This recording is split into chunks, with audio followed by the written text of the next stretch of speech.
నమస్తే, welcome to Leo.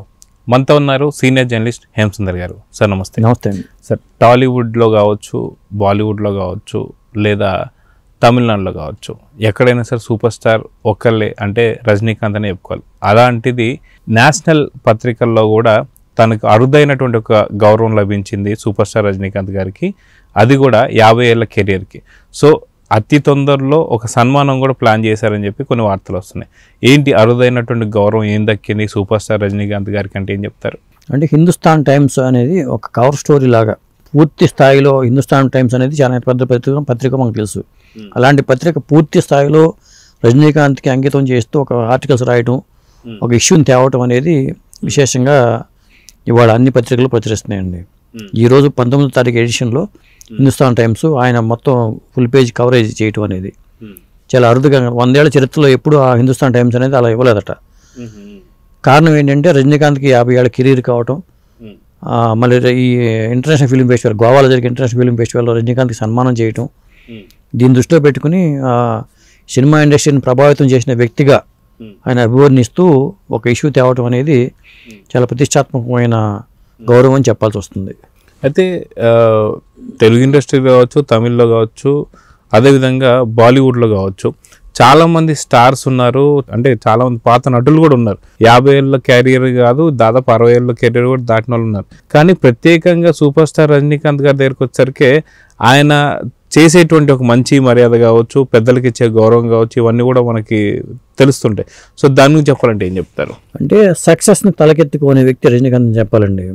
కారణం ఏంటంటే ఆయన ఎక్కడో మహారాష్ట్ర బోర్డర్ ఊరు, అలాంటిది బెంగళూరు మురికివాడలో పెరిగాడు. ఆయన పుట్టి పెరిగిన వాతావరణం. మంచి అందగాడు కాదు, మంచి డ్యాన్సరు కాదు. మరి చూసుకుంటే జనరల్గా హీరోగా ట్రై చేసుకుంటే నువ్వు ఎప్పుడైనా నీ మొహం అద్దంలో చూసుకున్నావా అనేవాళ్ళు కూడా ఉంటారు. అలా అద్దంలో చూసుకునే అంత అందమైన మొహం కూడా కాదు. అలాంటి వ్యక్తి బస్ కండక్టర్గా జీవితాన్ని ప్రారంభించిన వ్యక్తి, గుళ్ళు ప్రసాదాలు తింటూ బతికిన వ్యక్తి, మరి సినిమా ఇండస్ట్రీకి వెళ్ళటం, మరి అక్కడ ట్రైనింగ్ తీసుకోవటం, బాలచంద్ర గారి దృష్టిలో పడటం, మరి ఇవాళ ఇంత స్టార్డమ్ తెచ్చుకోవటం, ఇది ఒక సినిమా లాగానే ఉంది. ఆయన ఒక విధంగా ఆయన బయోపిక్ తీస్తే మాత్రం చాలా విషయాలు ఉంటాయి. చాలా బహదూర్ అనే వ్యక్తి డ్రైవర్గా పనిచేసిన ఆ బహదూర్ అనే వ్యక్తితో ఫ్రెండ్షిప్ ఉండటం, నువ్వు దుర్యోధన పాత్ర వేస్తే నువ్వు వెళ్ళి ఆ యాక్టింగ్ నేర్చుకో, డబ్బులు కావాలితే నేను పంపిస్తానని చెప్పి బహదూర్ పంపించడం కానీ, అట్లా పెరిగిన వ్యక్తి మరి ఈ స్థాయిలో రావటం అనేది చాలా గొప్ప విషయం. అలాగే ఇండస్ట్రీని ప్రభావితం చేయటం, 74 ఏళ్ల వయసులో సినిమాలు చేసుకుంటూ ఇంత రెమ్యునరేషన్ తీసుకోవటం అనేది రేరు, ఎవరూ చేయలేరు నాకు తెలిసినంత వరకు. శివాజీ గణేశన్ కానీ, ఎంజీఆర్ కానీ, ఎన్టీ రామారావు గారు కానీ, అక్కినేని నాగేశ్వరరావు గారు కానీ ఇంత స్టార్డమ్ అనుభవించాల మనం తీసుకుంటే. కాబట్టి మరి అలాంటి వ్యక్తికి మరి ఒక విధంగా ఆ అర్హత ఉంది కదా, రజనీకాంత్ గారి అర్హత ఉంది. పైగా ఆయన సక్సెస్ని ఇప్పుడు తలకెత్తించుకోవాలి. సినిమాలో మేకప్ వేసినంత వరకే, ఆయన కెమెరా ముందుకు వచ్చినంత వరకే. బయటికి వెళ్ళిపోతే ఆయన మాచిపోయిన గడ్డము, ఆయన కొబ్బరి పీసు లాంటి జుట్టు, ఆయన ఆధ్యాత్మికత, లేకపోతే రోడ్డు మీద పట్టుకున్న దోశలు తినటం ఇప్పటికీ చూస్తున్నాము. మరి ఫ్రెండ్తో కలిపి బెంగళూరు వెళ్ళిపోతే రోడ్డు మీద తిరగడం కానీ చేస్తున్నాం. నిరాడంబరంగా బతుకుతున్నాడు. అవేమి తలకెక్కించుకోవాలి. ఇవన్నీ ఆయన ప్రత్యేకతలు చెప్పాల్సి వస్తుంది. అంటే మొన్న మధ్యనే వాళ్ళ గురువు గారు ఎవరైతే ఉంటారో, యాక్టింగ్ నేర్పించిన గురువు, ఆయన కాలం చేసిన తర్వాత ఆయన దగ్గర కూడా వెళ్ళడం చూసాం. అంటే పెద్దలకి ఎంత గౌరవం ఇస్తారు, ఆయన ఎంత ఎదిగినా ఒదిగే లక్షణం కూడా మనకి ఇక్కడ కనిపిస్తుంది. దీని గురించి మీరు ఏం చెప్తారు? ఇప్పుడు బాలచంద్ర గారు శిష్యులుగా వచ్చారు కమల్ హాసన్ గారు, రజనీకాంత్ గారు. గురువు అంటే వాళ్ళ మన అభిమానం వీళ్ళకి ఇద్దరికీ కూడా. ఆయన వచ్చారంటే వీళ్ళు ఆయన సిగరెట్ అలవాటు ఉన్నా కానీ వెంటనే లేచి నిలబడటం కానీ ఆ గౌరవం ఇచ్చారు. మొన్న చనిపోయిన వ్యక్తి కూడా బాలచంద్ర గారికి ఈయన తీసుకెళ్ళి పరిచయం చేసిన వ్యక్తి అట. అందువనే ఆయన చనిపోయినప్పుడు కూడా చిన్న స్థాయిలో ఉన్నా కానీ అందరినీ గుర్తుపెట్టుకుని తనకి ఎవరెవరో మెయిల్ చేశారు, అందరికీ ఏదో ఏదో రూపంలో న్యాయం చేశాడు ఆయన. చాలామంది ఎదిగిన తర్వాత మర్చిపోతూ ఉంటారు, కానీ ఎవరికి ఏ మేరకు న్యాయం చేయాలో తనకున్న దాంట్లో చేసుకుంటూ వెళ్ళటం కానీ, రాఘవేంద్ర కళ్యాణ మండపం కట్టడం కానీ, అక్కడ పెళ్ళిళ్ళు చేయటం కానీ, మరి ఆ హెల్పింగ్ నేచర్ ఉండబట్టే కదా. ఇప్పుడు నటుడిగా మనం ఎంత ఎదిగామని కాదు, ఇవన్నీ కూడా కౌంట్లోకి వస్తాయి. ఒక వ్యక్తిత్వాన్ని లెక్కేయటం అనేది, మనం గొప్ప నటుడివే కాకపోయినా గొప్ప పనులు చేయకపోతే మనల్ని ఎవరు పట్టించుకోరు. ఇవన్నీ రజనీకాంత్ గారిలో ఉన్నాయి. అయితే వాస్తవానికి చెప్పాలంటే మెగాస్టార్ చిరంజీవి గారు చెప్పినట్టు మంచి మైక్లో చెప్పాలి, చెడు చెవులో చెప్పాలన్నట్టు ఏనాడు కూడా సూపర్ స్టార్ రజనీకాంత్ గారిని విమర్శించిన వాళ్ళు మనం చాలా మందిని చూసాం తప్ప సూపర్ స్టార్ రజనీకాంత్ గారు ఎవరిని విమర్శించడం చూడలే. ఆయన ఎన్నో రకాల మాట్లాడుతున్నా సరే ఆయన చాలా మౌనంగా చాలా హుందాగా ఉండేవారు. సో ఈ యొక్క లక్షణాలు ఎలా చూడాలంటారు? ఇప్పుడు ఇండస్ట్రీలో ఉన్న ఆయనతో నటించిన వాళ్ళే ఆయన విమర్శించిన రోజులు ఉన్నాయి.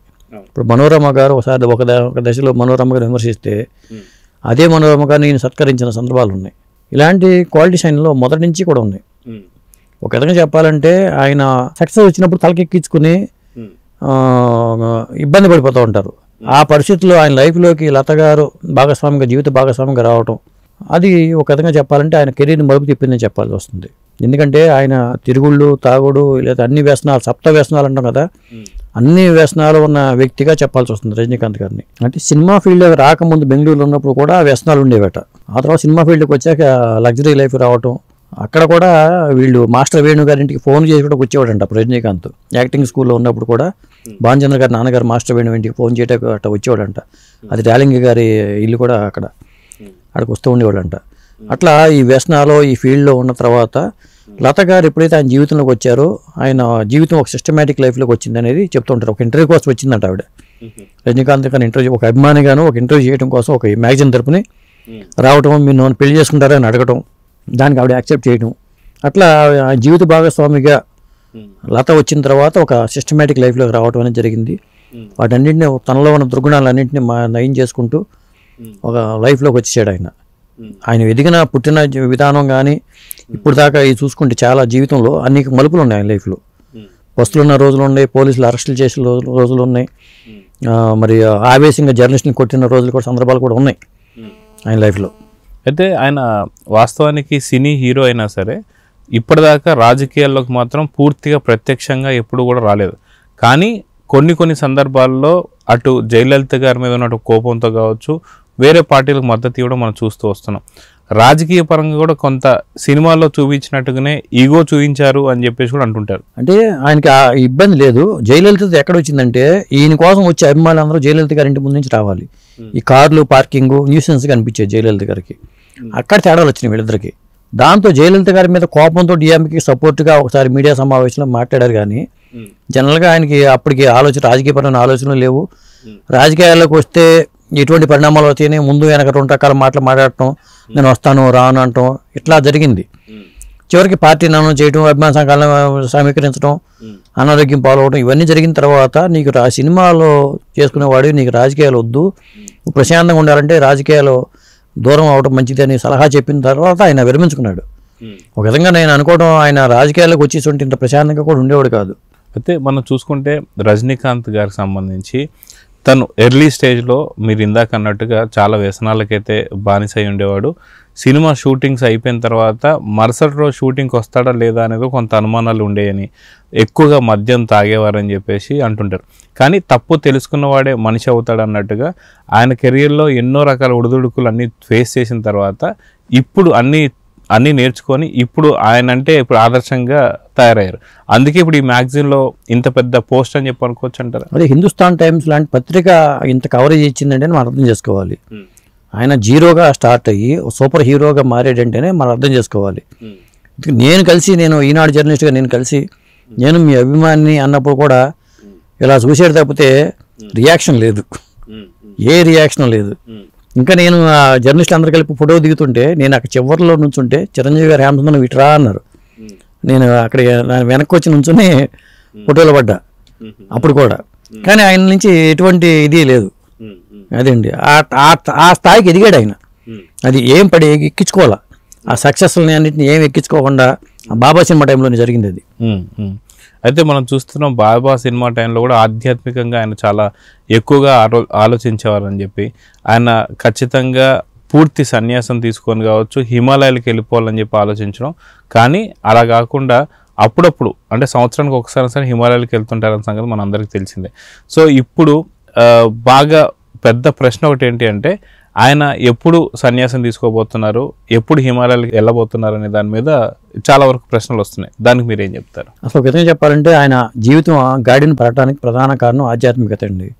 అది లేకపోతే ఆయన ఎప్పుడూ దారి తెప్పేవాడు. అదే ఆయన కంట్రోల్ చేస్తుంది. చాలామంది గురువులతో ఆయనకి మంచి సంబంధాలు ఉన్నాయి.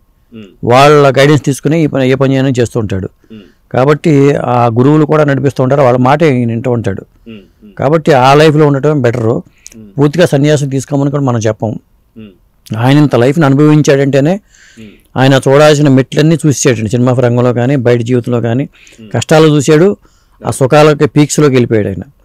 కాబట్టి ఒక విధంగా చెప్పాలంటే ఇప్పుడున్న జనరేషన్ కొత్త తరం హీరోలకి ఒక విధంగా గైడ్ అని చెప్పాల్సి వస్తుంది. ఇప్పుడు రజనీకాంత్ గారు కానీ, చిరంజీవి గారు కావచ్చు, లేదా అమితాబ్ బచ్చన్ కావచ్చు, ఇలాంటి పెద్ద పెద్ద స్టార్స్ అందరూ కూడా ఒక మార్గదర్శకులు, కొత్త జనరేషన్ హీరోలకి మార్గదర్శకులుగా చూడాలి వీళ్ళని.